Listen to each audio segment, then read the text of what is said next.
Welcome to our Entangling Academia and Industry. Will be moderated by Professor Chris Bishop, and we have 11 more amazing speakers.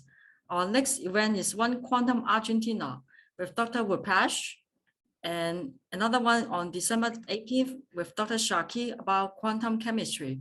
We said one more in January with Mr. Boga.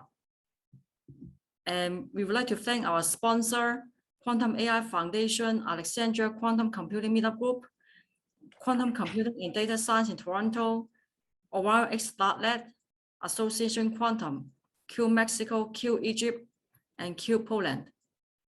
Great.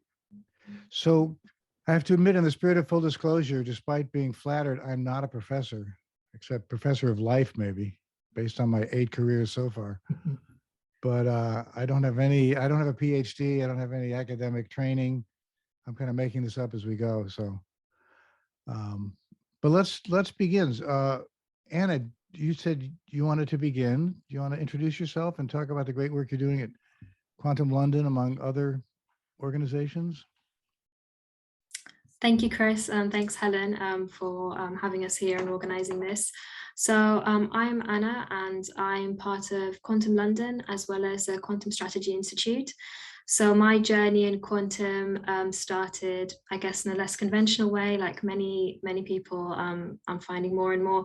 I come from the insurance world, and I currently work as a data scientist, but I used to work in the innovation team for Lloyd's, which is an insurance marketplace. And I was looking at emerging risks. And one of the emerging risks I was focusing on was quantum computing and what impact it could have on financial services and insurance in particular. And then from then on, I got familiar with a group called Quantum London, who were looking at the business applications of quantum computing. So there's a lot of meetups out there which looking at the more technical sides of quantum computing, and this was really focused on marrying the technical bit with the business application and explaining quantum computing to people like me who had really just been introduced to it.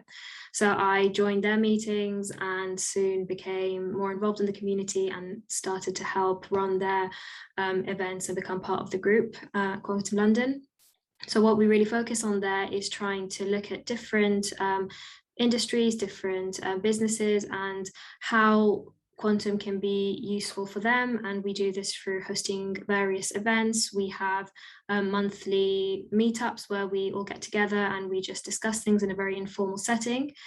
And then soon after, I joined the Quantum Strategy Institute, which has a similar agenda in the sense that it's looking to empower businesses and being a source of information to for businesses to understand how they can apply quantum computing.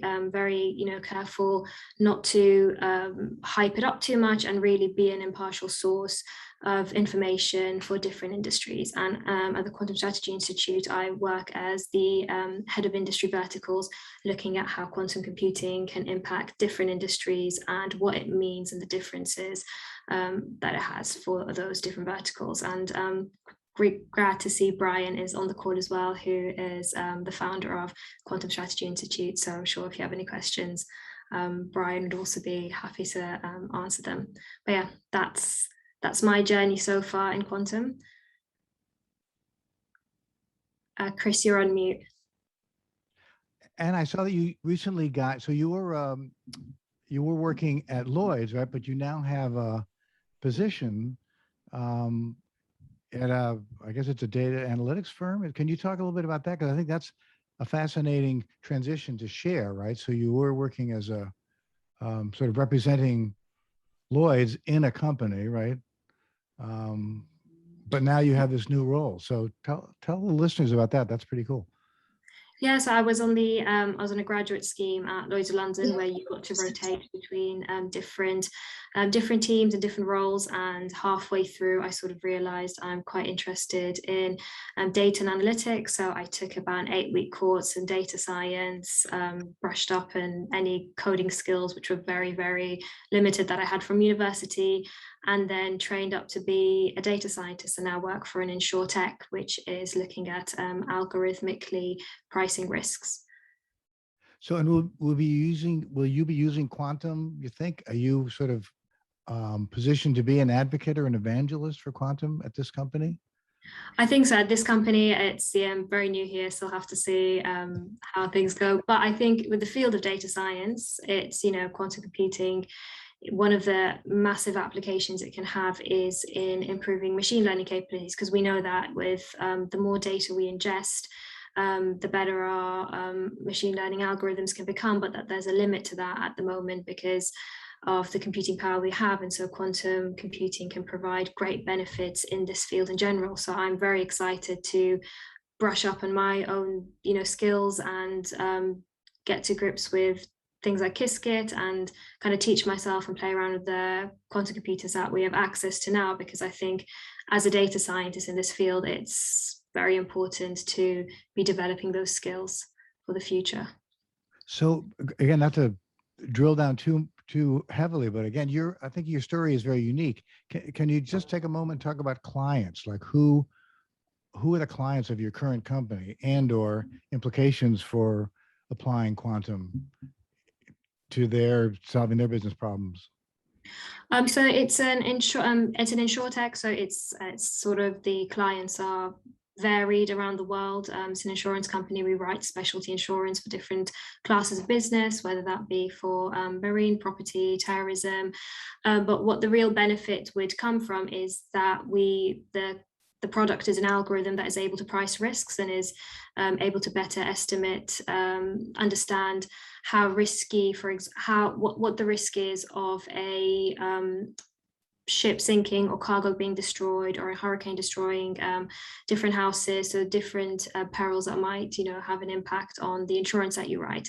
And so there's a lot of data that you need to ingest to, be able to make these predictions. And so use machine learning algorithms for this purpose. And the benefit can come with quantum computing in the future is that you're able to ingest more and more data and be able to really have much more complex algorithms. So I think no, go ahead. Yeah. That's very cool. That's very exciting. I mean, it seems like a perfect, again, optimization and risk analysis, perfect applications for the emerging quantum computing space. One other question: are there companies or vendors or partners that you're looking to work with? I mean, are you talking to IBM? Are you talking to Zapata? At the moment, as I said, no real talks going. It's still very new to the company, new to the field. But in the future, I think there are benefits for the entire financial industry to have, and anyone who works with data and works especially in AI machine learning, then that's something to be putting on your having on your radar, trying to think about how you kind of want to, whether it's train staff or look into it. Yeah, great. Well, thank you, Anna.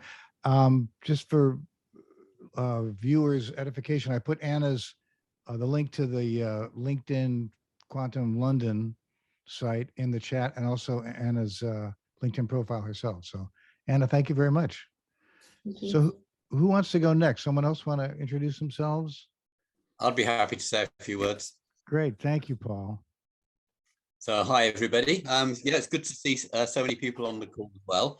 Based on your accent, I'd say good evening. Are you? Is it? It's the evening here in London. Yeah, so I'm following in on with the London crowd. Cool. Yeah, so I'm the founder of an organization called MindStream AI, and we really help people run programs for startups, and we're going through a progression where we've sort of started off with almost like consumer internet and stuff like that. Recently been running accelerators in artificial intelligence and health, and also artificial intelligence in drug discovery. But probably more relevant, we've just been running a pilot quantum accelerator with UCL, the university in London. So we took a small cohort of 6 startups, quantum startups, put them through a program that lasted around about 16 weeks from memory.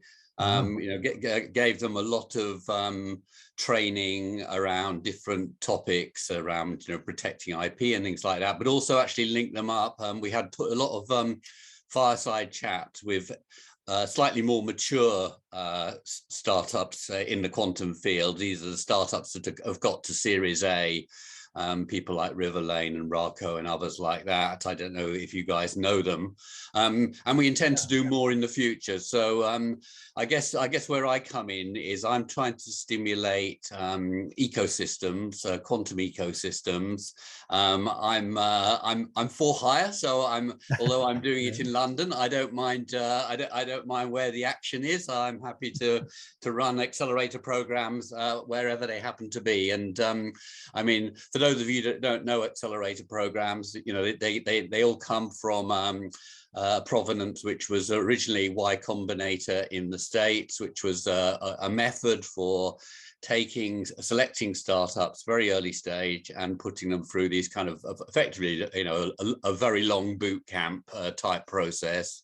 And what you hope is at the other end of the process that they've developed and are ready for meeting investors and getting Series A sort of thing. So in quantum, it's been interesting because obviously you're dealing with a very intangible topic, and at the beginning, particularly in a pilot, it's difficult. It's quite difficult to attach use cases and things like that to the startups that are coming through the process. So some of them were consulting, but others were actually starting to look at things like drug discovery and use cases like that. So, Paul, thank you. Tell us about like companies that you're working with. Can you share some insight into who's involved? And thanks for mentioning Y Combinator. I don't know how many people know about that, but that's a really amazing, organization. If you don't know about them, I encourage you to check them out. Actually, a friend of mine who used to work at LinkedIn Learning is now like CHRO there. They kind of poached him from LinkedIn, but it's a cool organization. So what kind of companies are you seeing? And then germane to the quantum conversation, right? So which of those are either in the quantum space or might benefit from leveraging quantum information science?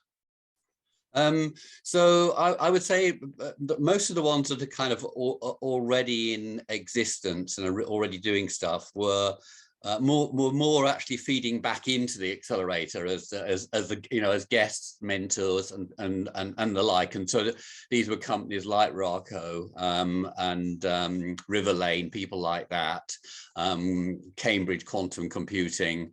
So we had a pretty well a cross section of the UK quantum industry, I suppose. At these are Series A startups, I would call them. And then on the actual accelerator program itself, it was much earlier stage. And so I think a couple of them were, when they entered the accelerator work, were really kind of quantum consulting companies wanting to kind of figure out what their gig was going to be.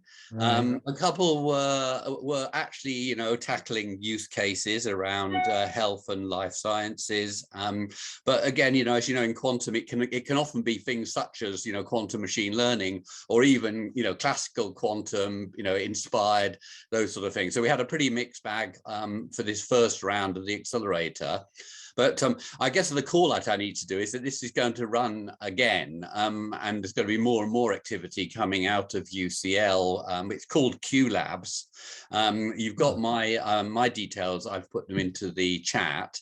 But we're obviously going to be interested in the next cohort, because having just sort of done this with a very small group of just 6 very early stage, I think when we put it out and do the main program, we're going to be looking for for 10 or 15 startups, or starting with a long list that we'll then narrow down. So anybody who's interested, anybody who really wants to get involved, and I think also as a prelude to this, we'll be running some sort of quantum events, probably with Quantum London in some cases as well, but really kind of to get ahead of steam up and get a few startups coming in and circulating and networking, basically.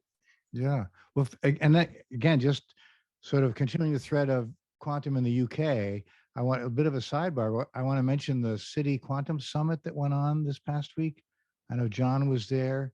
If anybody has a link to that they could put in the chat, that would be great. It was an amazing conversation, sort of it was a 4-hour or 5-hour conversation. Denise Ruffner was there, Ilana Wispy from Oxford Quantum Circuits. I mean, really interesting conversation. And I assume it's recorded and or hopefully available.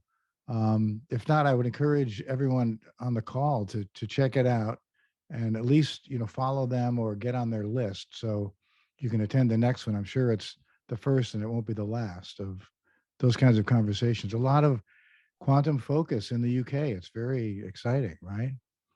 A lot of Yeah, absolutely. And we know we've got the new National Quantum Computing Centre being built out near Oxford. There's a lot going on, but there is a requirement for cash basically as well. I mean, in terms of running these accelerator programs, somebody like UCL, a university, is always looking for partners and sponsors. I mean, one might think the university, is flush with cash, but right. These programs are fairly costly to run because they normally involve giving each startup a small amount of cash, maybe 50K or something like that. And so, yeah, we'll be definitely looking for sponsors, not for me really, but for the institutions that end up running these things like UCL, as I say. Yeah.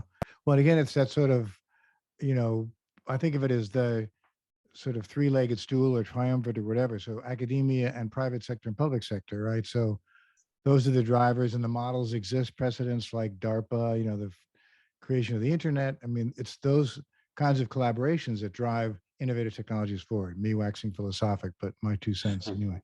Thank you for links in the chat, everybody. Thank you, Paul. Who wants to go next? Another of our esteemed panel want to introduce themselves? Michelle, you want to go? I see you there with your jungle background. Hi, Chris. Thanks. You mean the grass? I thought this is the first time I decided to choose a background. I'm like, I feel like being outside, except it's a little too cold to be outside. Yeah, winter is coming to New England. And you're in Boston, right? So yes. Tell participants, where you are, what you're doing, what you're up to, the cool work at M Squared. Sure. So hi, everyone. I'm Michelle Lampa. I'm the Director of U.S. Operations at M Squared Lasers.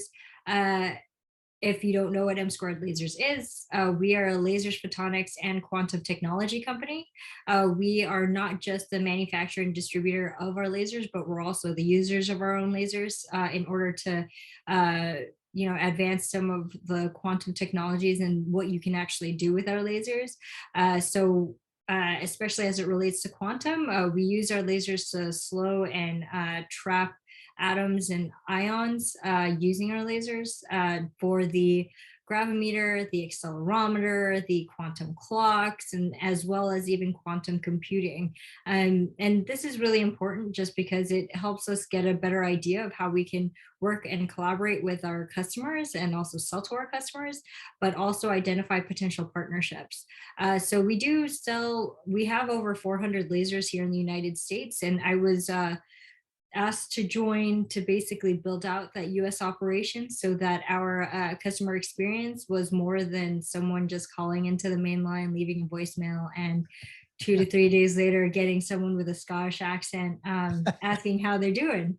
Because our company is actually HQ'd in Glasgow, Scotland. So yet another British company here, or a British representative here. And so really fun. We have service engineers to help with our current customers as well as potential customers that are interested. We also have an innovation ambassador identifying potential collaborative and partnership opportunities with M Squared, as well as sales, obviously. And so that's us in a nutshell. Cool. So tell us about your customers, right? So sure. Who's using lasers for people who may or may not be aware of?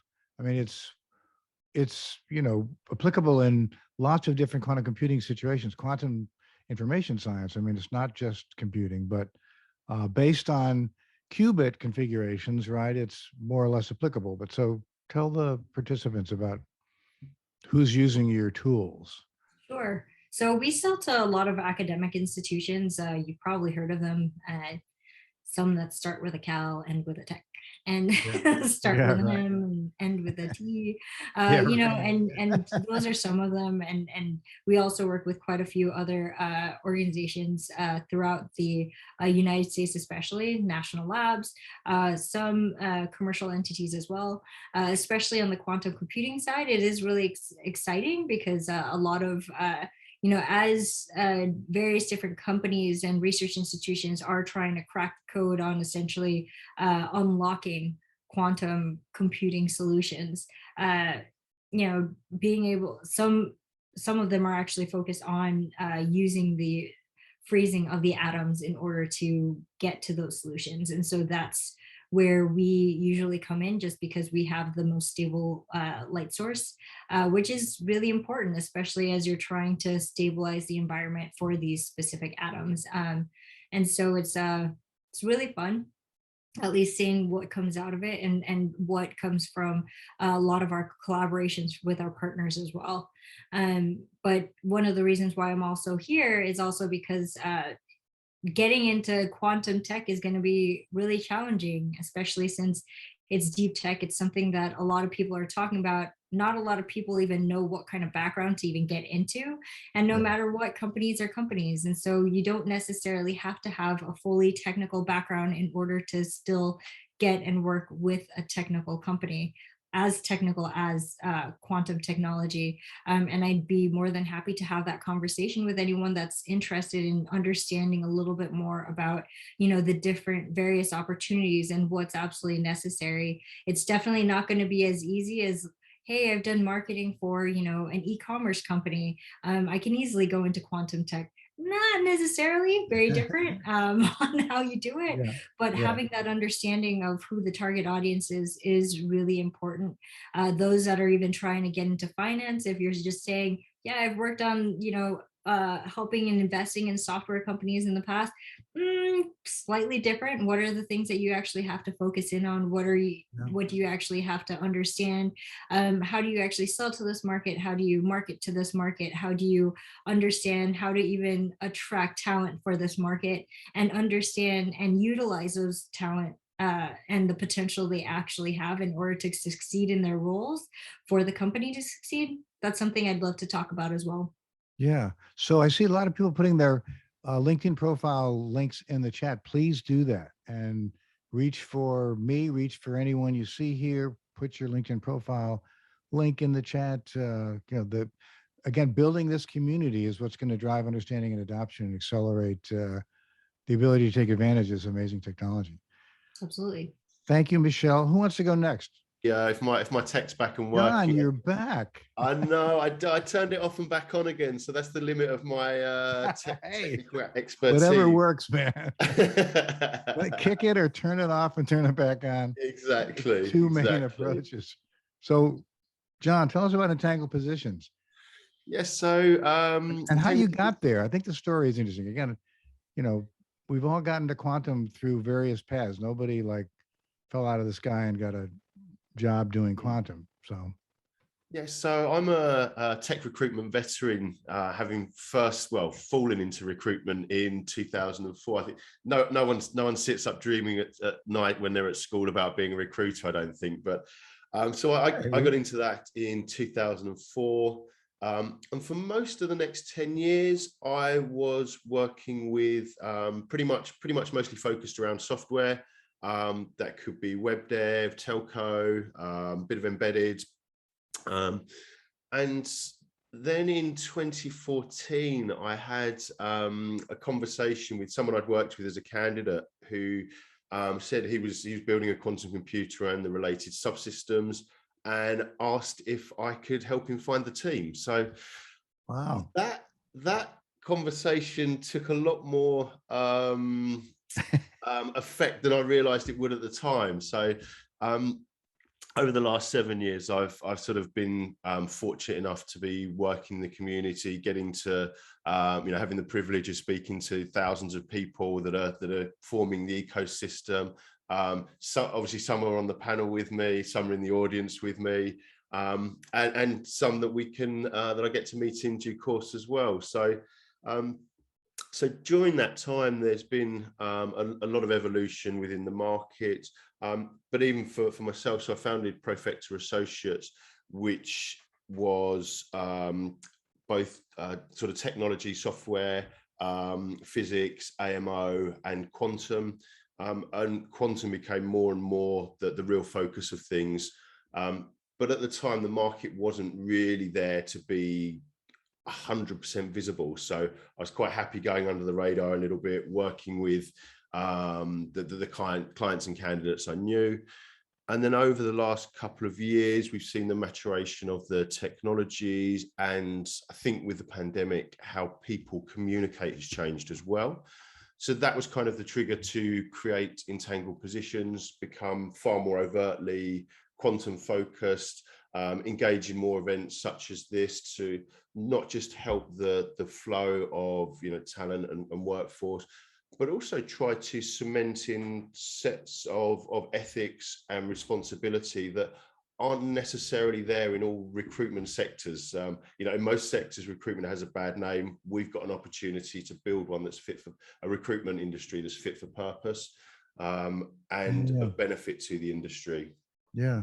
So John, in the spirit of the topic, entangling academia and industry, you're sort of on point, I would say, with all due respect to the other panelists. I mean, you're kind of at the nexus, if you will, to, certainly more than me. I mean, connecting academia and industry, business, private sector, NGOs, public sector, whatever. What are you seeing? What have you seen over the past several years? How do you see it trending, and or advice for people in academia, grad students, postdocs, whomever, looking to move into this space? What's your 2 cents? Yeah, so I think probably one of the biggest changes that's happened over the last couple of years is, for a long time, there was only really a requirement for PhDs, or at least the vast majority. Yeah. We're now seeing more roles for masters and even bachelors. I've even placed people with bachelors this year. It's starting from a smaller base, but it's growing quickly. I think the biggest sort of takeaway actually is that for a lot of people, if they've got a PhD in and around the quantum arena, by the time they're interviewing, the hiring manager, a good hiring manager would be probably 90% certain they can perform that role. What a lot of people transitioning from academia to industry maybe aren't so or aren't able to demonstrate are some of the softer skills, communication, active listening.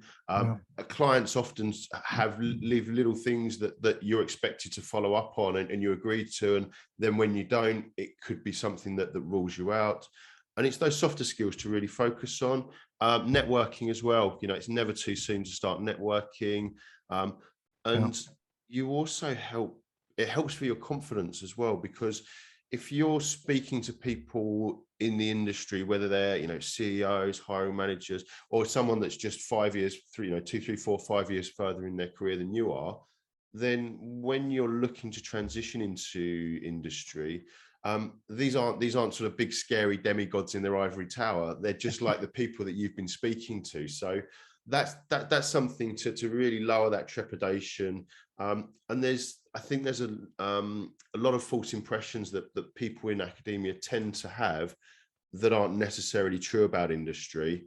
I'd also focus on the fundamental difference. In academia, you secure money to perform science. In industry, you perform science to get money. That's one of the focal differences. That's a great aphorism or whatever. Yeah. And so there, I think there's some of the points that I'd focus on. Also, feel free to reach out. I'm happy to offer advice. That's often involved in discussions such as this, as well as my own Entangled discussion, which is on every Tuesday. Yes. So John, put a link to that for those who don't know about. John runs video podcast, if you will, vidcast or whatever. I think you're doing it every couple of weeks now with really interesting speakers talking about interesting topics related to quantum information science, right? Yeah, so it's every Tuesday actually. So Every Tuesday, okay. It's 4:30 UK, or which would be 11:30 Eastern. Yeah. And yeah, we kind of each month we have the underlying focus is quantum, but each month we have a theme that links in. So this month, for example, it's been about quantum and space. So we have individual talkers during the month, and then at the end of the month, everyone's invited back for a true entangled discussion, a panel at the end. So we're also putting together kind of in December an end of year special where everyone's invited back for some interesting, fun conversations about this year and what people expect for next year. Great. Well, thank you, John. Glad you got the tech working. Thanks, Chris. Fingers crossed it holds. Really. Who wants to go next? Dr. Younes, do you want to introduce yourself? Hello. Hello. Welcome. Good evening, everyone. Can I use the presentation to just to guide my talk for 2-3 minutes? Yes, absolutely. Yeah. So I'm Ahmed Younes. Thank you for the invitation. It's really interesting to be with you tonight with the Egyptian time. So it is 9 p.m. now. Oh my goodness. 20 to 9 p.m. now in Egypt. So I'm here for to talk about Alexandria Quantum Computing Group. We are located in Faculty of Science, Alexandria University in Egypt. We are so this is our website. If you are interested to check our activities, we are quite good number, not big, not small group. We have faculty, postdoctors, staff members, PhD students. We have also undergraduate students, but they are not in the slide. They are doing very interesting work. This is topics we are working on in the research. We have quite good record in quantum search algorithms, quantum amplitude amplification techniques, and we are working on reversible and quantum circuits. We are exploring other topics as well, such as data encoding, image processing, and the other topics. We organized some events, conferences, and workshops starting from 2016 to this year, 2021.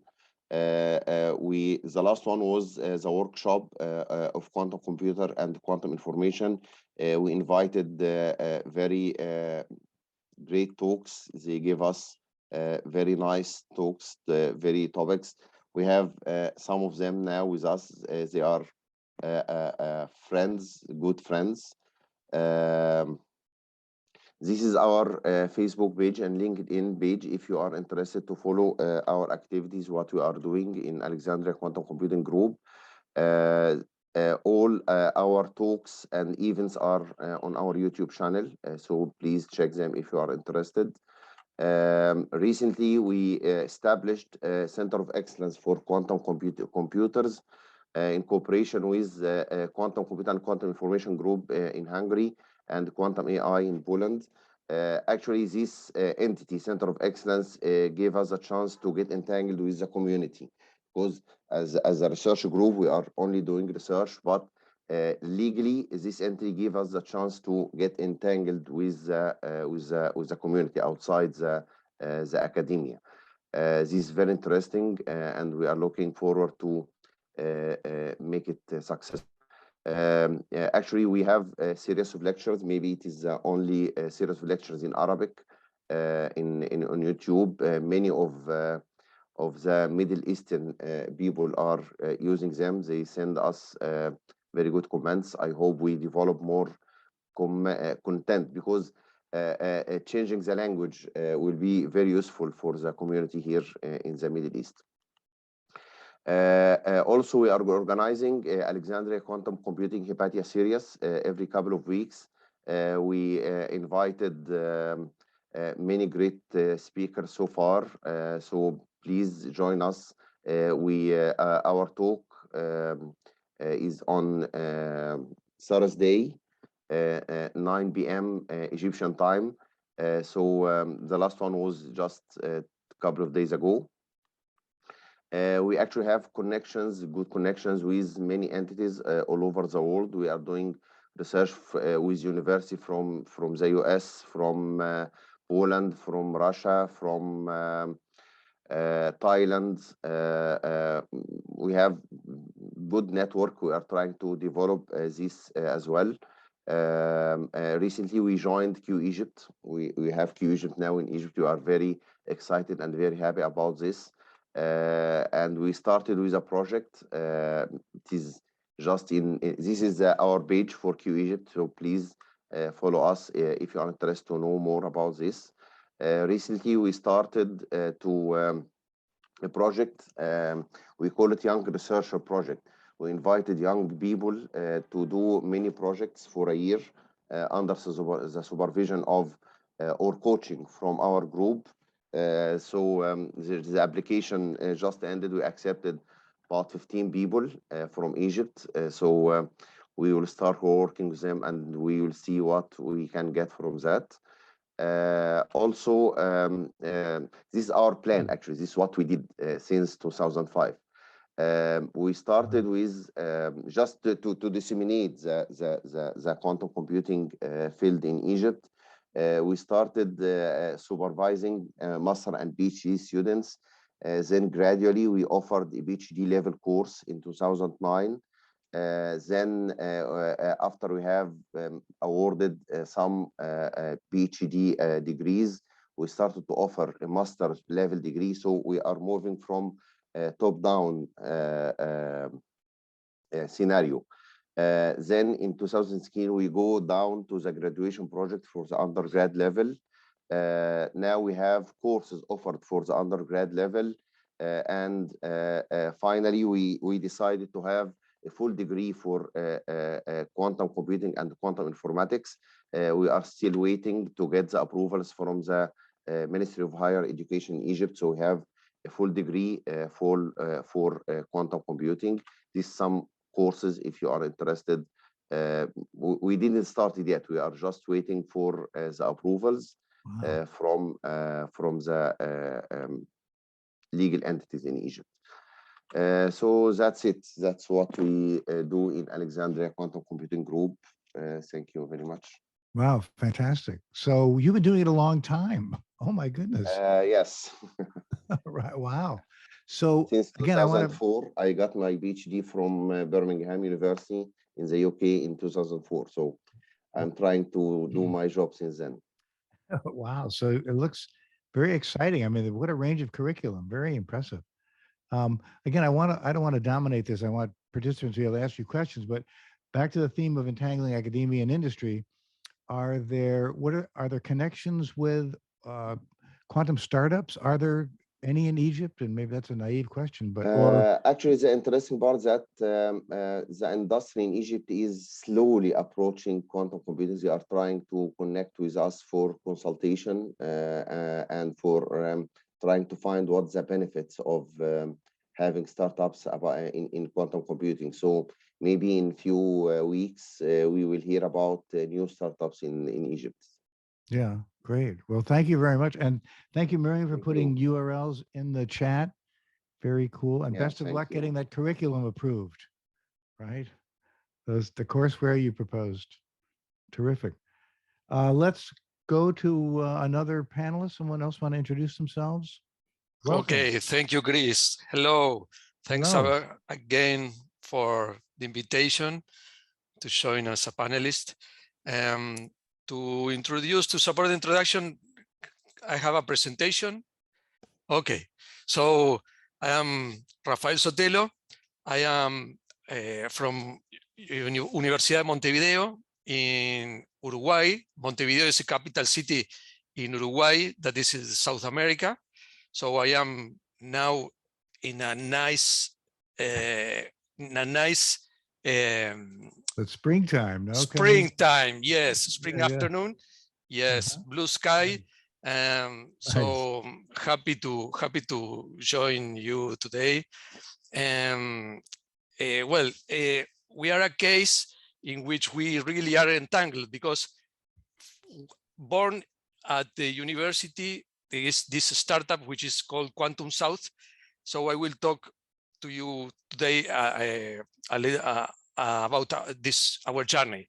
So Great. Quantum South works with complex optimization problems for cargo in airlines and ships, leveraging quantum computing software with the same restrictions and limited time than classical approaches. Will optimize using quantum computers by exploring a greater space of solutions. So the goal here is to achieve a better result than conventional solutions available today and help companies improve revenues and reduce costs. Our main work line is airline cargo, but we also work with maritime cargo and financial services. Our journey started in January 2019 in Las Vegas at the Consumer Electronics Show, when I met this gentleman, which is Robert Loredo, IBM Quantum Ambassador. Two months later, he visited Montevideo, Uruguay, where he addressed a 3-day workshop, which was attended by professors, students, and professionals from the industry. After the workshop, we set a multidisciplinary team to work on the world-renowned Airbus Quantum Computing Challenge. We worked on problem number 5, which was aircraft loading optimization. That is how Quantum South was born that year at the University of Montevideo. On October 12, 2020, so 1 year from now, Airbus announced that we were one of the 5 finalists. So we got very excited. A prestigious jury qualified our proposal as impressive and with high potential. So we get encouraged to continue our work in a startup. We make Universidad Montevideo to become a member of the Microsoft Quantum Network as university curriculum partner. We delivered a course on quantum computing last year for tens of undergraduate and graduate students. Parts of them are now with Quantum South. And in the other, different from what Ahmed just talked, we are bottom up. So we are starting with undergraduate courses, and we continue with higher degrees. We hope to continue with higher degrees. So the course was based on the curriculum developed by Microsoft and University of Washington. We presented a paper about this course in IEEE Quantum Week this last October about this experience. So far, this is our timeline. So this is our roadmap. We started 2 years ago. So far, we have worked on many platforms such as IBM, D-Wave, Honeywell, IonQ, AWS Bracket, Cambridge Quantum Computing Ticket, and Rigetti. We are working with Quantum Brilliance at the Australian POSI Supercomputing Center, joining them in a program named the Quantum Pioneers. That is in Australia. Last year, we participated in the Startup Acceleration Program at UK IoT Drive. This year, we made the top 100 startup slingshots in Singapore. We participate and organize many conferences and meetups in IEEE, or for example, this year we made a conference called Quantum Latino together with Araceli from Cureca, that she's here present on the floor in the audience. Well, we are now running with a program with a Luxembourg immersion program hosted by R3I Ventures. Well, we are now with product development, with proof of concepts, trying to make partnerships. I will tell you more about this. Let me tell you about our working lines. From from our work in the Airbus Quantum Computing Challenge, we continue working on the aircraft loading optimization with the knapsack problem applied to loading packages in an airplane. So it is a relatively large optimization. Studying that business, we find that, well, first of all, air cargo is a billionaire market. And you can see from, these are official figures from IATA and from Boeing, the industry freight load factor is just 50% compared to this 81. This is in the white is the passenger load factor. So we think there is room to improve there by optimizing the way it is arranged the load in an airplane. So our solution can be integrated with operational systems, legacy systems. We receive data from a particular aircraft and makes the optimization of the load using Cubo or VQE, depending on if our customer prefers to work with the provider of the technology that provider has. So this is the mathematical formulation. We have to optimize the load by selecting a set of containers, respecting constraints of maximum volume occupied by maximum possible weight to be transported. After that, we order them in the plane to center the center of mass and respect shear limitations that are particular of the aviation field. We already implemented our algorithm in different platforms, both using VQE in universal quantum gate model machines or Cubo in quantum annealing machines. This is a particular case of the aircraft this is from Airbus A330-200F with a real configuration. So the Airbus can be, this aircraft can be configured in different configurations of the containers that are called ULD, which are loaded. So we have solutions for all this, and we are reaching. You have been asking, Chris, about customers. We are having interviews with airlines, with aircraft manufacturers, and also with couriers, which make cargo, air cargo. And well, so this is our other working lines, which are results of our approach with airlines. We are working on the 3D beam package problem. That is also a very large combinatorial optimization problem. You have to arrange a set of boxes in a container or a larger box. So you want to maximize the volume occupied there. It has multiple applications in airline and maritime cargo. Another working line, this is also derived from the Airbus Quantum Computing Challenge, is optimization to save fuel in the aircraft when climbing and when descending. We are working on that. There are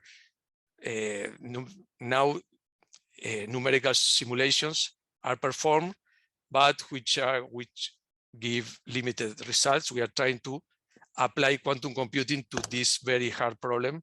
It's 3 pages of equations, so it's very difficult. But we hope that in some months or some years we will get a good result with this. So finally, we tackle the portfolio optimization in finance with new approaches. We are obtaining promising results. We are in the phase of product development, offering consultancy and developing pilots. When quantum volume is available, we will start delivering our product as software as a service. This is how we project to offer our services. So Quantum South, as said, was born at Universidad de Montevideo, but we completed seed round provided by founders, by family and friends, and by the Uruguayan National Agency of Research and Innovation. We are committed to build a vibrant quantum computing community worldwide. We have postdoc opportunities. We have research opportunities available also for graduate students. We offer internships for graduate and undergraduate students. As a matter of fact, we have received interns from other parts of Latin America so far, but also from India and also from UK. And we are open to collaboration with academia, industry, and investor. And as a final word, I have already some weeks ago in this meetup, I also make an invitation to participate on IEEE Consumer Technology Society, a technical committee which is about to be formed. So it's a quantum in consumer technology.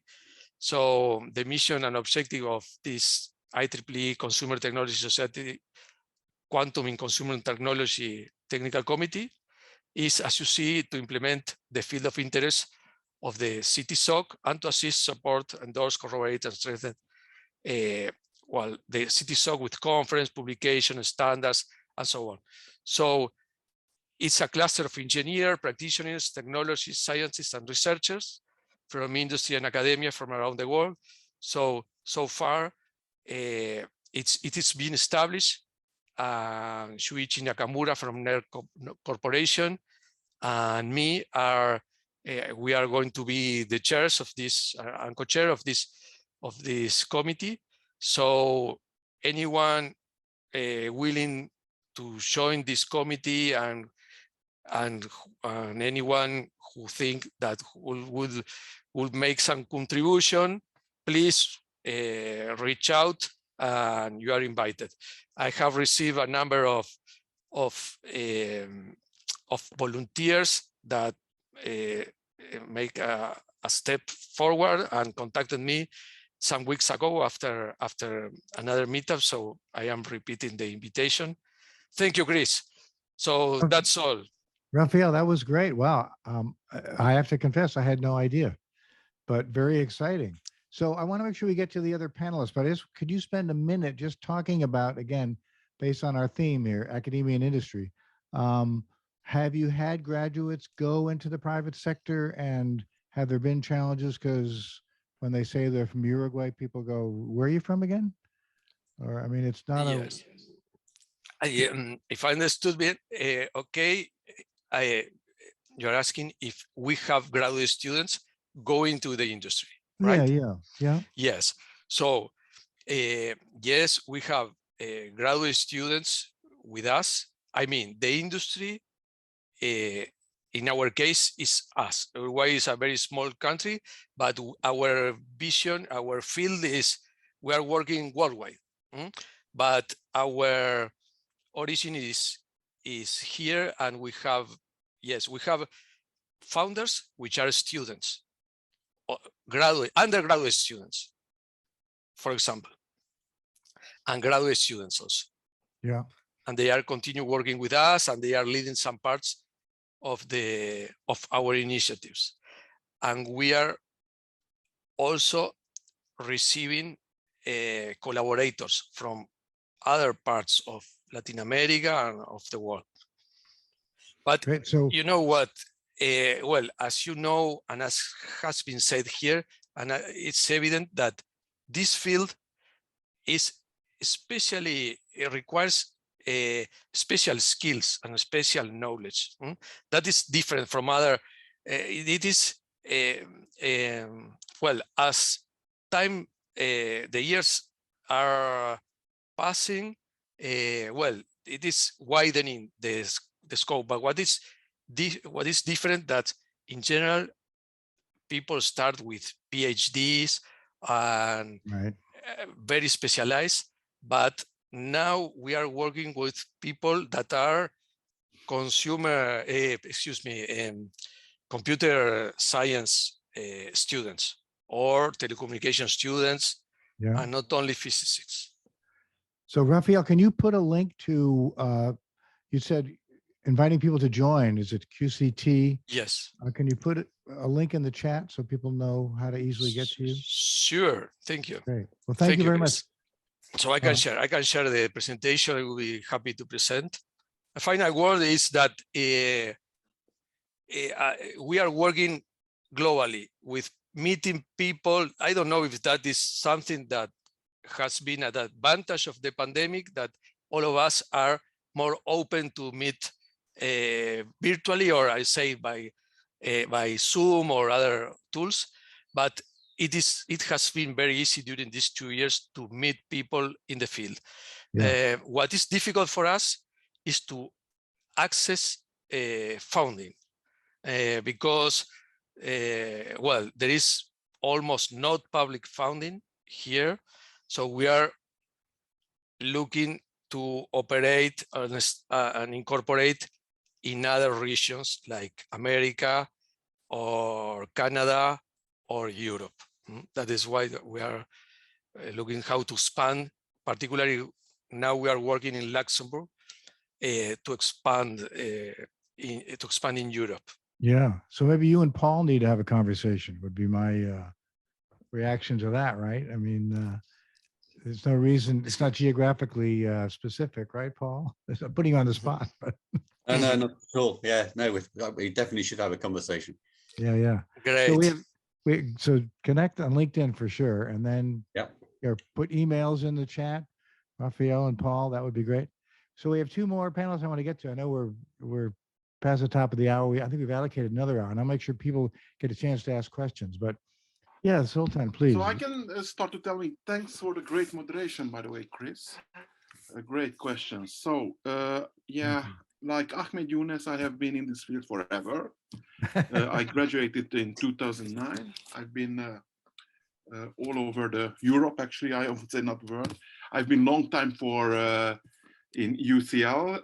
I mean, I've heard this talk from John Barnes. I was the quantum group for 2 years. I've been Berlin, Freie Universität in many years. And then I'm originally Hungarian, and I came back home to Budapest, and I'm the head of the Wigner, I'm head of the quantum computing and quantum information group at the Wigner Research Center for Physics, which is the biggest physics research center in Hungary. And I'm a research associate professor there. And I'm also, we are also leading the Hungarian Quantum National Information Science Laboratory in Hungary, and in particular I am doing more for doing things in the algorithmic part.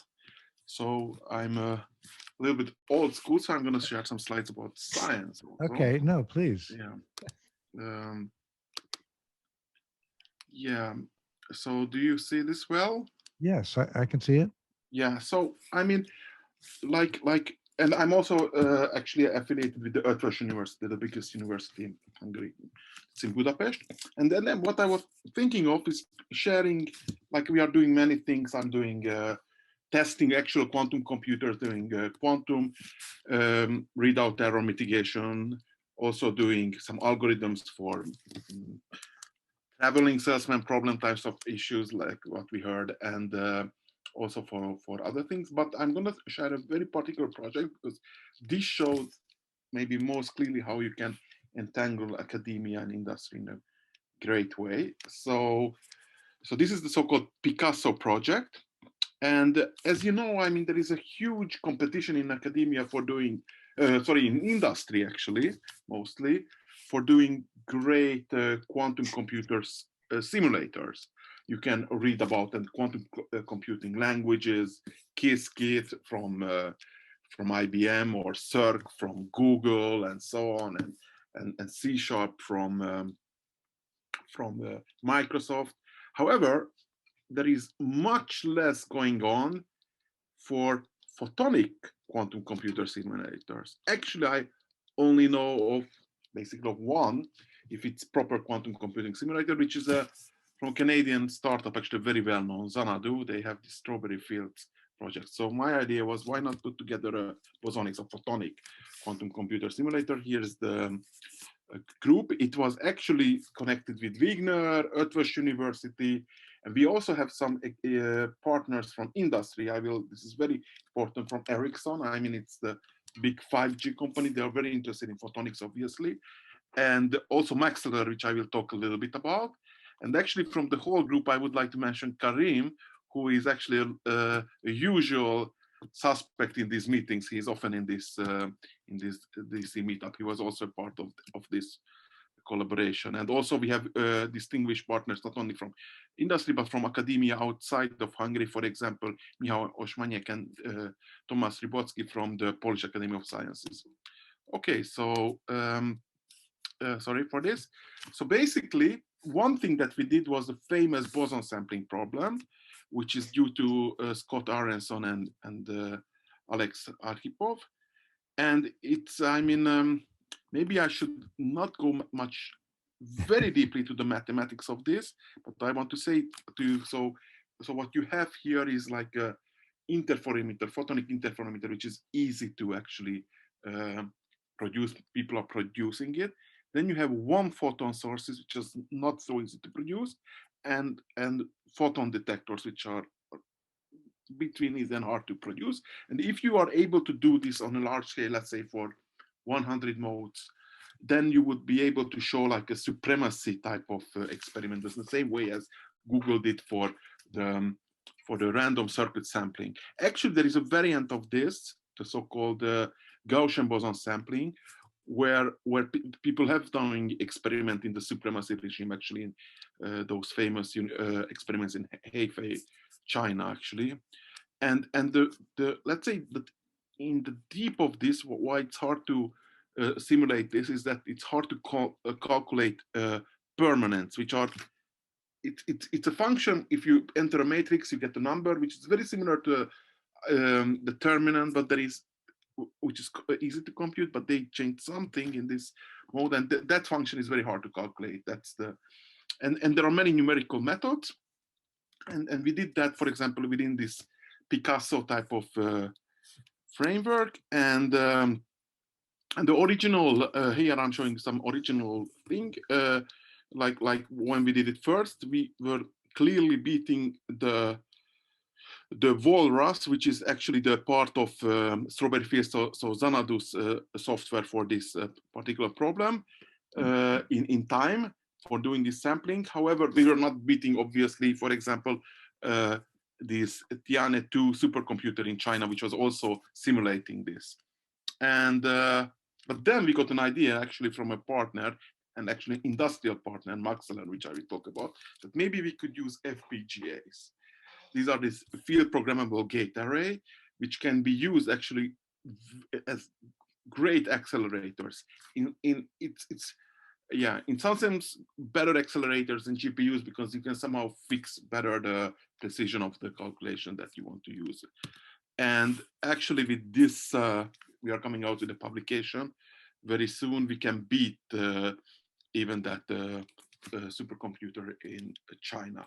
Okay, so I will stop sharing, but I also have to tell you that I have an other hat, and the other hat was also mentioned in this by Ahmed, who was talking about QEgypt. So QEgypt is a member of an organization which is called QWorld, and I just would like to tell you a few words about it went away, QWorld. So actually I'm a board member of QWorld, and I'm leading together with other people the Q research part. So QWorld is actually a non-profit outreach organization, and I get actually some already comments about QWorld. Maybe I can actually put at least the homepage of QWorld here. Okay, and we are doing lots of things, but one of the things is the Q research department, which is helping everyone around the world to get into quantum research seriously. And how do we do it? There are different stages, but the best stage is, I think, our Q intern program. We made the pilot program in 2020, and now a serious program in 2021. Serious meaning that everybody from the world could apply, and around like 500 people applied. Wow. Like these were mostly BSc MSc students, actually mostly MSc students, some PhD students. And then we were also asking for mentors like companies, various distinguished scientists and so on. And somehow connected them to them. I mean, they had projects, and they started to work on this with these mentors, these scientists and people involved in companies. And usually what they ended up with, or many times, like at the end, you had to present this project, what you did, like a serious presentation, and then we gave some prizes. And actually, to our surprise, or maybe we should not be surprised, lots of papers came out. From 2020, we have already like 8 papers from that cohort, although actually that cohort was like maybe there were maybe 15 groups. And from 2021, we just ended in basically in September with this program. And already now there are like 4 papers out. So that's actually a great way for people to connect, maybe if they don't have anything in their university, that type of line of research to connect to this. And it's also a great way for companies and people who need students. They can come to us and they have a mentor. They can actually, I mean, it's on like we join them in a sense that both the mentor and the mentee should like each other and should be like, it's not like we force anything like that. Yeah. So, And, so Zoltan, I'm going to interrupt you. Can you put a link to that program in the chat? And also, I mean, so it seems like back to our theme. I mean, connecting maybe the sponsors or the mentors with the students in the program, right? Were there outcomes tied to that you can share? Like, did somebody get a job somewhere at one of the sponsor companies as a result of? Okay, that's actually a pretty good question. So what I can actually tell you, at the moment it was less companies, or there were some companies doing it, but what I can tell you that people got a job in academia. So there were people like professors coming and they got a job. Like we had a great group doing quantum communication in space from Strathclyde, and they were offering some positions. Also, I knew some of those people and I wrote them recommendation letter. And okay, I mentioned here actually Karim. Actually, Karim I know, maybe not from this exact program, but also from Q World. So they are really connecting. Whether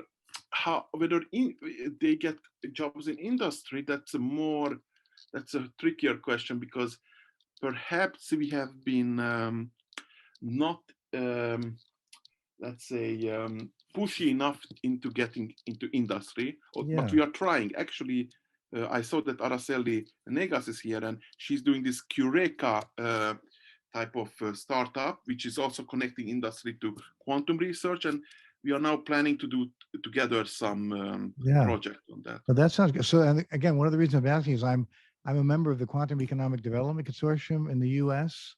On the Workforce Technology Advisory Committee, and we're developing a program to connect NSF grants, National Science Foundation grants, right, to industry to set up internship programs with the idea of sort of seeding and building a pipeline for the quantum ready workforce. So I'd love to take that offline and discuss that with you some more. Exactly. That's super interesting, actually. Yeah. But I want to move to Pawel, who's been waiting patiently for the Warsaw Quantum Computing Group to share what he's doing. Thank you, Zoltan. That was really interesting. Thanks a lot. Yeah. Right. Thank you. Let me also share my slides. Great. Okay, can you see my slides now? Yes, we can see them. Great, fantastic. All right, so hello everyone. My name is Paweł Gora, and similarly as Zoltan, I also have several hats today, but I was asked to talk mostly about the Quantum AI Foundation, which I founded, and currently I'm serving as a CEO of this foundation. But similarly to Zoltan, I'm also a board member of QWORD and coordinator of one of its Q cousins, Q Poland. And I'm also a researcher at the University of Warsaw, Faculty of Mathematics and Computer Science. So about Quantum AI Foundation, it's a non-profit organization. So we are a charity organization aiming to support development and collaboration in science and new technologies, especially artificial intelligence and quantum computing, but also other fields of science, especially math and computer science.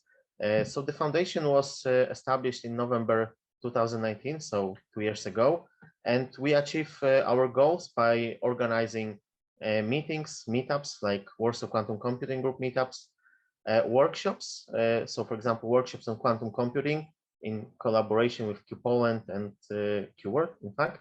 So I will also later talking about it. We also organize contests and hackathons and some other events focusing on education and enhancing research and collaboration in quantum computing and other new technologies. So as I said, I'm the CEO and one of the board members. We also have 2 other board members and advisory board in which there's 1 attorney at law and 2 professors from the Polish Academy of Science. So regarding the Warsaw Quantum Computing Group meetups, it's a series of meetups for quantum computing enthusiasts in Warsaw, but in fact not only in Warsaw, because since the pandemic crisis, our meetups are remote only, so everyone can join. And our goal is to facilitate education and collaboration of people interested in quantum computing. These meetups are organized more or less once per month, usually on Mondays at 6 p.m. CET. Each meeting consists of a lecture given by quantum computing specialists, and it's followed by a Q&A session. And also in case of on-site meetings, we also have networking and after party. We record most of the lectures after getting the approval from the lecturer, and then make them available on our YouTube channel. So the first meeting was organized almost 3 years ago in order to commemorate the anniversary of Poland regaining independence. So as I said, currently these meetings are remote only, and we also organize joint meetings together with Washington Quantum Computing Meetup and some of the other quantum computing groups that are also present today. So if you want to stay in touch with our meetings, feel free to join our mailing list as well. So the links will be also available later at the end. So far, we've organized 31 meetups. Most of them were recorded and available on our YouTube channel. The next one will be on next Monday, and it will be given by Manuel and Michał from Zapata Computing. So if you have time, feel free to join. And first, you'll have to sign up, of course. Beside the meetups, we've also organized the Quantum Machine Learning Conference. So it was the first conference, or in fact, a mini conference that we organized a few weeks ago. We also organized the first hackathon this year. It was a hackathon on developing quantum games. So we also have almost 100 participants from all over the world, and some nice quantum games were developed. We also collaborate with high schools in Poland. So in fact, we this year we signed a PTech agreement. A PTech is a program established by IBM. So high schools can collaborate with the industry, like IBM, for example, or Quantum AI Foundation, in order to organize workshops and lectures for the students from the high school. So our goal indeed is to organize lectures on quantum computing for these high school students from Krakow in Poland. We also organized this year the first contest on popularizing quantum computing for high school students. So here everything is in Polish, but I can tell you that the goal was to just develop some popular science works like movies or articles or some other art in order to just popularize quantum computing among high school students. We also collaborate closely with QWorld and Q Poland. So Zoltan has already introduced QWorld. As I said, I'm also a board member of QWorld and a coordinator of Q Poland, and also one of the coordinators of Q Cousin department. So Q Poland and Q Hungary are just two Q Cousins, which are just local groups which closely collaborate within QWorld. So if some of you comes from a country that currently still doesn't have a Q Cousin, feel free to contact us, and we can think about establishing a similar group in your country.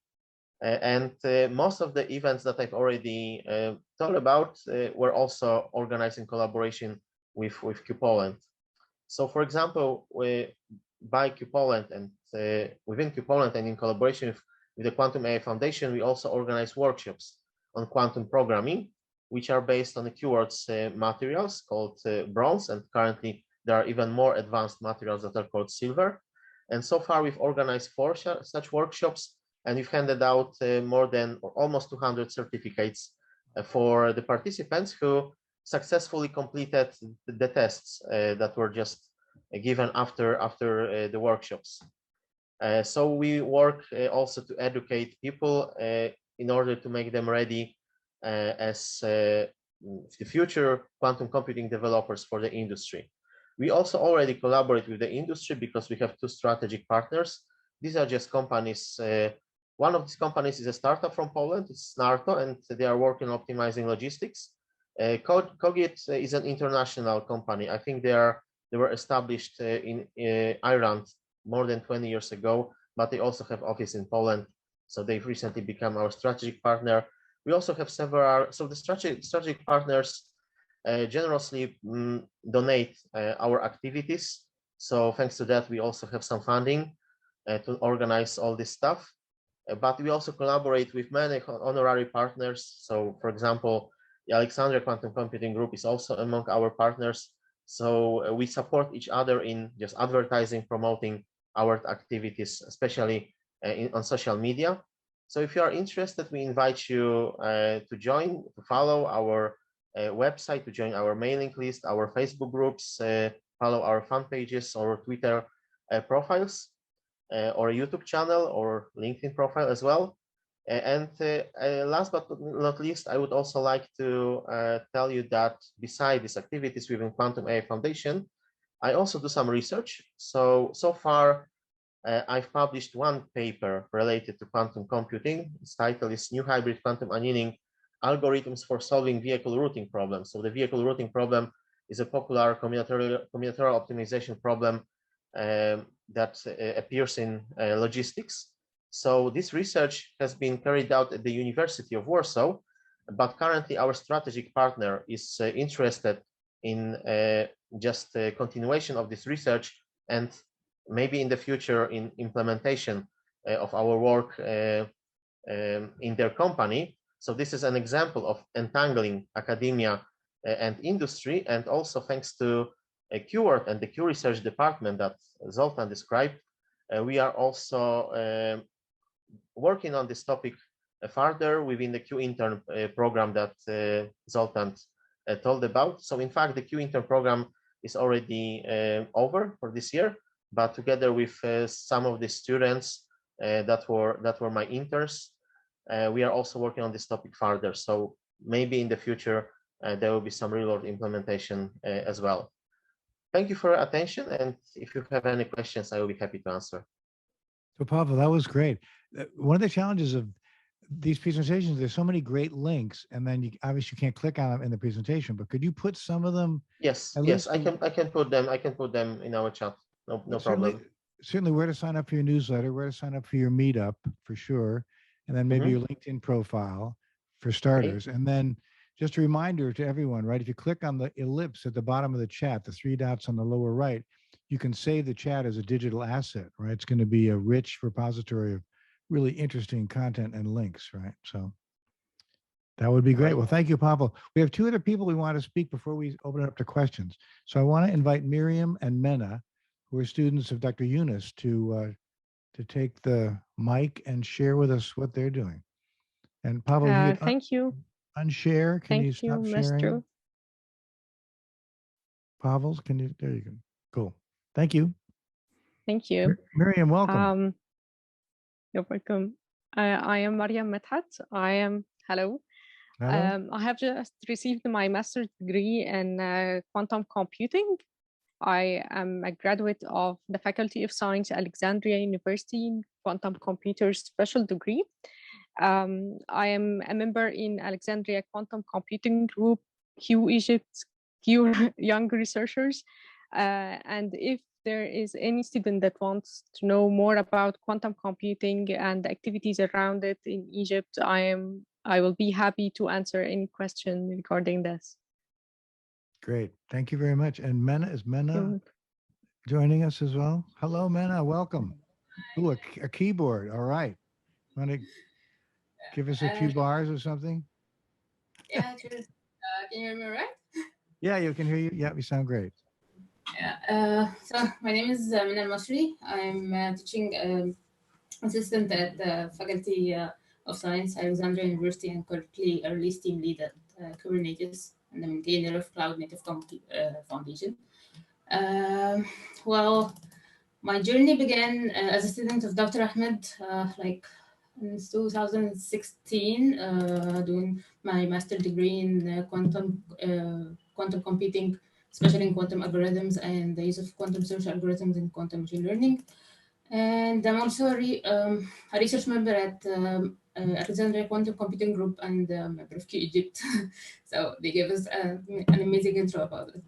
So thank you, Chris and Helen, for organizing such an amazing event. Well, no, thank you for joining us.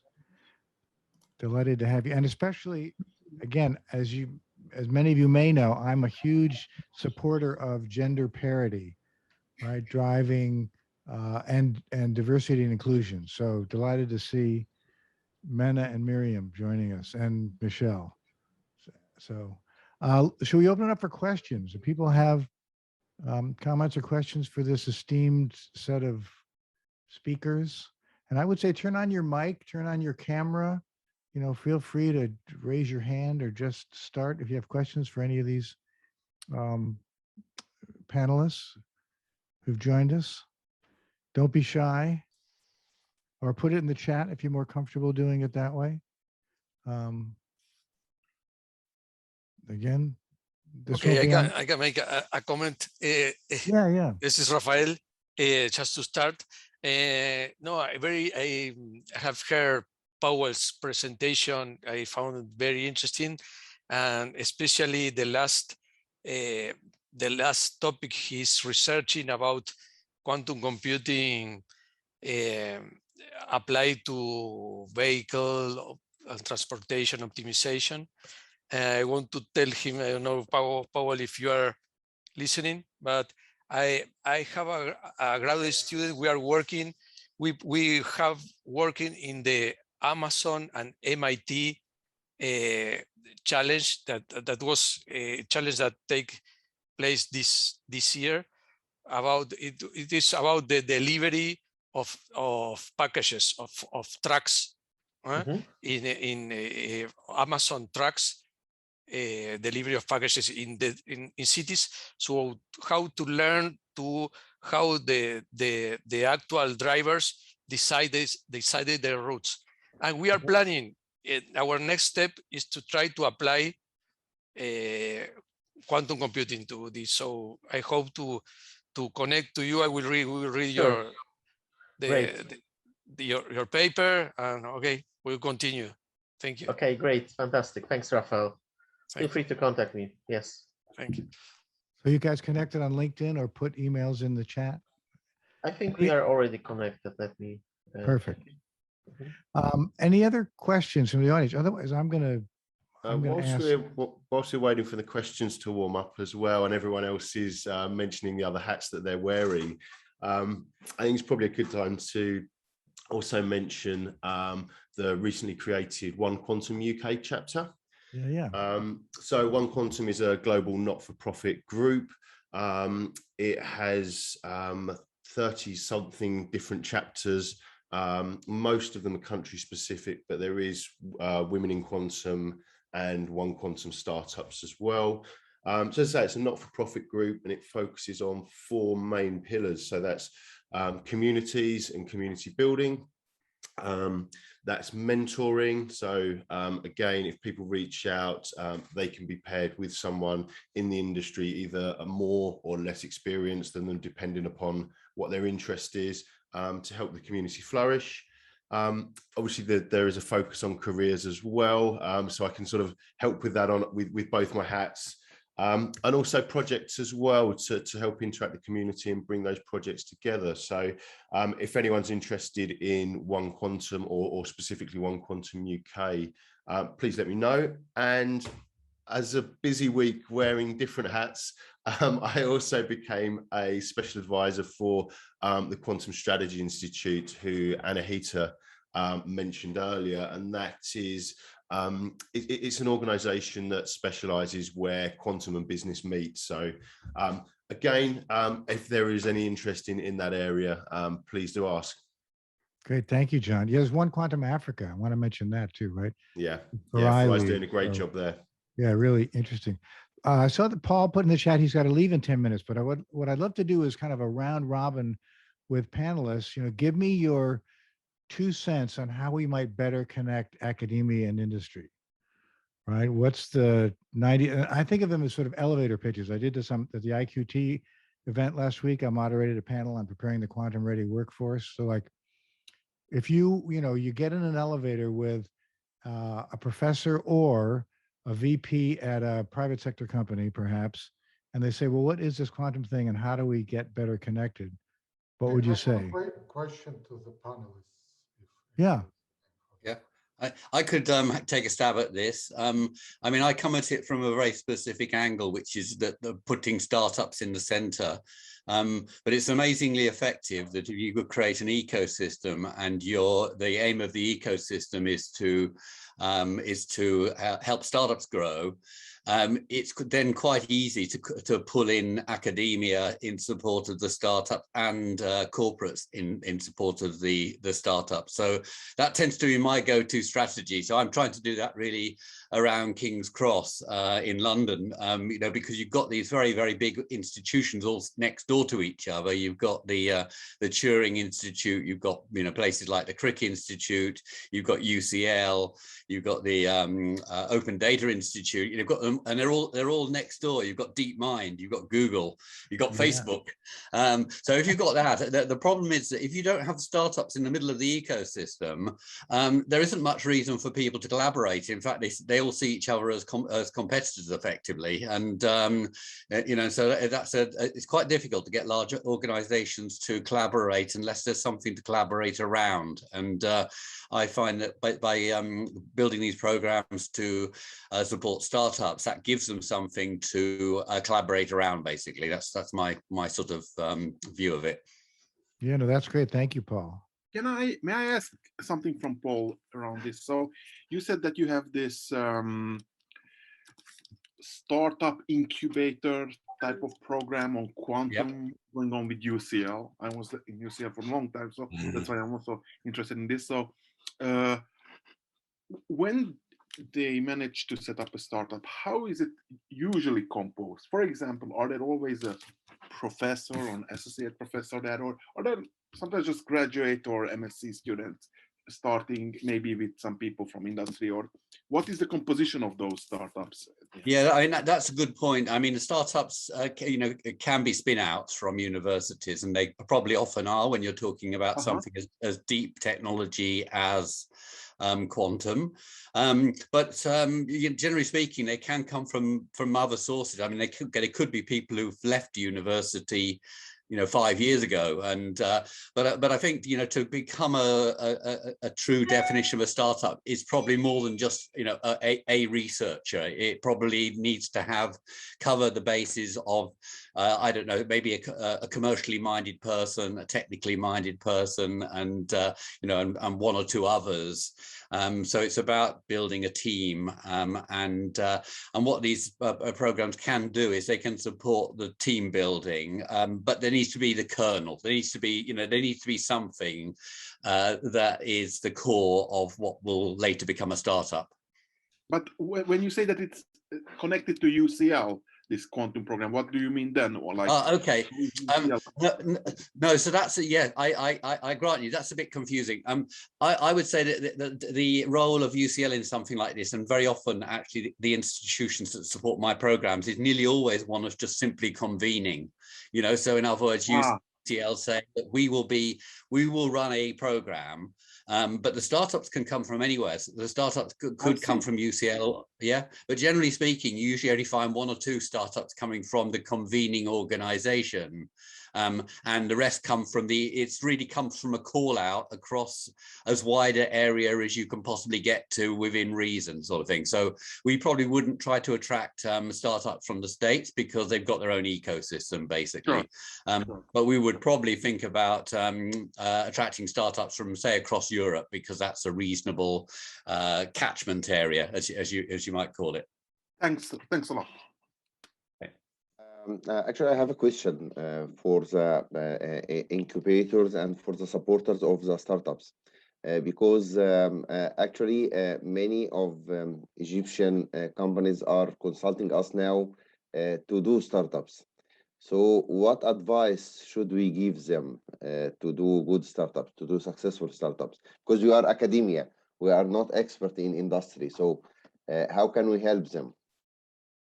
I think the biggest thing that comes from especially academia and trying to get into industry is essentially trying to make the case as to why someone would want to buy this. I mean, here in MIT, what we have in Boston, we have MIT's The Engine, and they literally just go into various different deep tech research associations within academia and essentially try to see whether or not there is possibility for commercializations of those products. And that's the big distinction, right? And John, I know said this earlier, you know, it's building things because they're cool versus just building things to make money. And that is the biggest thing. Can your product, can your technology actually solve a problem? And can you actually show how that happens? And that's the biggest thing. And when it comes down to actually being able to get into this ecosystem, I think the biggest thing is just to get into the ecosystem. Don't be afraid to start talking to people. You don't even know right now, this industry is so new that you don't really know who's actually just a quantum, you know, professional or a quantum enthusiast and who's actually broken through, because in the end, we all have to still collaborate. And I think Worley said that, I don't know if anyone knows William Hurley, but he's the founder and CEO of Strangeworks.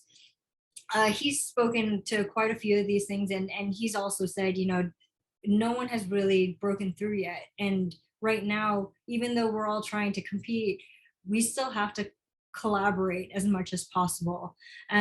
Just to even say, I know that Pawel and Rafael, they were talking about solving the delivery. Just know, at least my background, I'd come from product management, at least at Wayfair. And so when it came down to identifying the different routes for truck delivery drivers, that was something that we had to work on. But that was obviously earlier than the quantum world, or at least is starting to actually solve those problems. But that's the real world applications, that real world questions that you should probably be asking yourself, especially for some of the research capabilities you're working on. I mean, you could go, I know right now there's a lot of quantum theory, but how can that theory actually be used towards application? And I know that there's quite a few different simulations. Is there a way that you can show through those simulations how you can actually get statistical value for further projections for major companies that have access to these types of technologies? Once you have that big investor, just know, at least since I had worked in VC in the past, no VC is going to go in solo. They want to go in with a bunch of other people. So once you get buy-in from one, try to get buy-in from two, and then you're golden. And then everyone will start to want to collaborate even further just because they know you're legit. Thank you, Michelle. Paul, what do you think? What's your take? Or anyone else want to weigh in? I think that makes total sense. Yeah, I mean, it's something you can sell. Yeah, I'd echo those generates comments, revenue, really. right? So that solves a problem. Yeah, I'd pretty much echo those comments, really, in that, you know, if within academia, you don't necessarily identify a market, but if you take the quantum ecosystem as a whole and a startup as a microcosm, so within the quantum ecosystem, there's a lot of external investment, whether it's governmental, VC, finance, whatever it may be. But the litmus test will be once those products are actually, the revenue is coming from the sales of products. Because without that, whilst that may be a long way off for certain organizations and certain technologies, without that somewhere along the pipeline, everything else falls down. And an individual startup is a microcosm of that. So identifying where the use case is, where the business case is, and making value of that, that's the absolute litmus test. And without that, no one's going to sort of back you to do some interesting experiments if there's not something at the back of it. And having people like JP Morgan sort of throwing money at the problem, banks aren't doing this because they think it's a cool science project to get involved in. They're doing it to make money. So that validation should give you the confidence, but you need to do your due diligence. You need to work out the business plan, the structure, dependent upon the intent of the company, things like your exit strategy. All of these things need to come into play, particularly if you're looking to go through the VC model or indeed government funding, because if the business model isn't there, then people will expect that to fall down, however strong your the technology is behind that. So that's probably the area to focus on. I think for most academics, that's the area that maybe they do need to strengthen more than the technological side. And that's the thing on top of that, there's like how many verticals for quantum computing. That's the biggest thing to also look into. Where can this be applied, and where are the places that people are most talking about this? We've got the finance people that we talked about earlier, the insurance people, the life sciences and healthcare biotech. You've got like, what else? Supply chain issues, which is what we were just talking about. I mean, seriously, that is a huge problem all throughout the world.